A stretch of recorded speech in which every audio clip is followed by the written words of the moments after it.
massive trade caravan of the Quraysh, loaded with treasures and goods stacked high on 1,000 camels, protected by 40 armed guards, slowly made its way towards Syria. But this wasn't just any journey. This caravan was passing near Medina, the new home of the Muhajirun, the brave emigrants who had fled persecution in Mecca.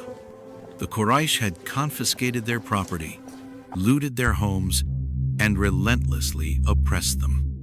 Now, as the caravan passed near Medina, the Muslims saw a chance to strike back, not out of revenge, but out of justice.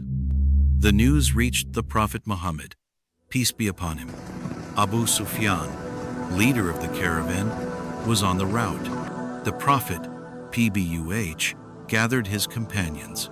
Their goal? To intercept the caravan and retrieve what had been stolen from them. But Abu Sufyan caught wind of their movement.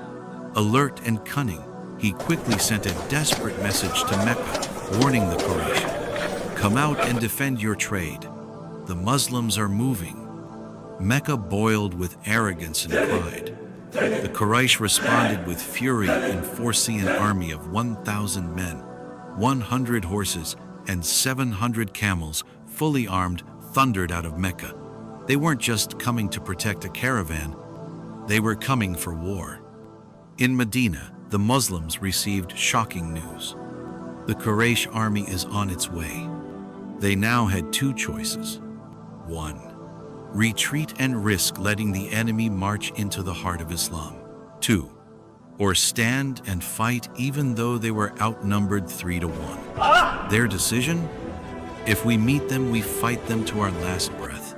Fearing an ambush on the way back, Abu Sufyan rerouted the caravan, avoiding confrontation and escaping quietly.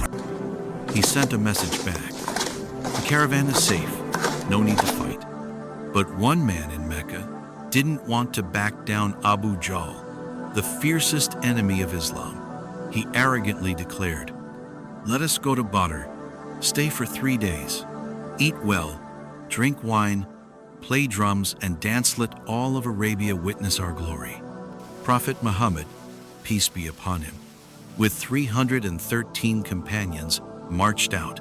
At Badr, they arrived before the enemy and took strategic control of the most important water source. The Prophet, PBUH, consulted his companions and ordered the other wells to be buried. Soon, the Quraysh army arrived proud, powerful, and certain of their victory. As Arab tradition dictated, the battle began with duels.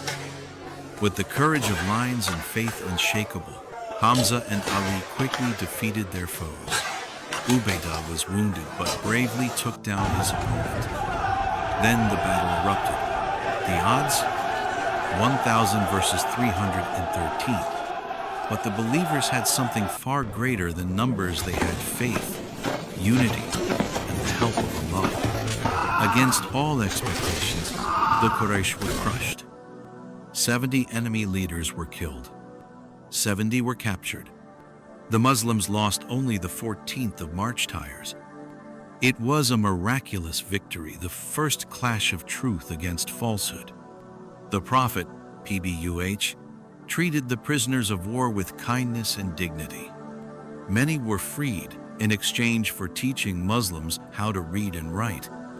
This was not just a military victory, this was a triumph of character, compassion, and divine justice. The Quraysh were humiliated.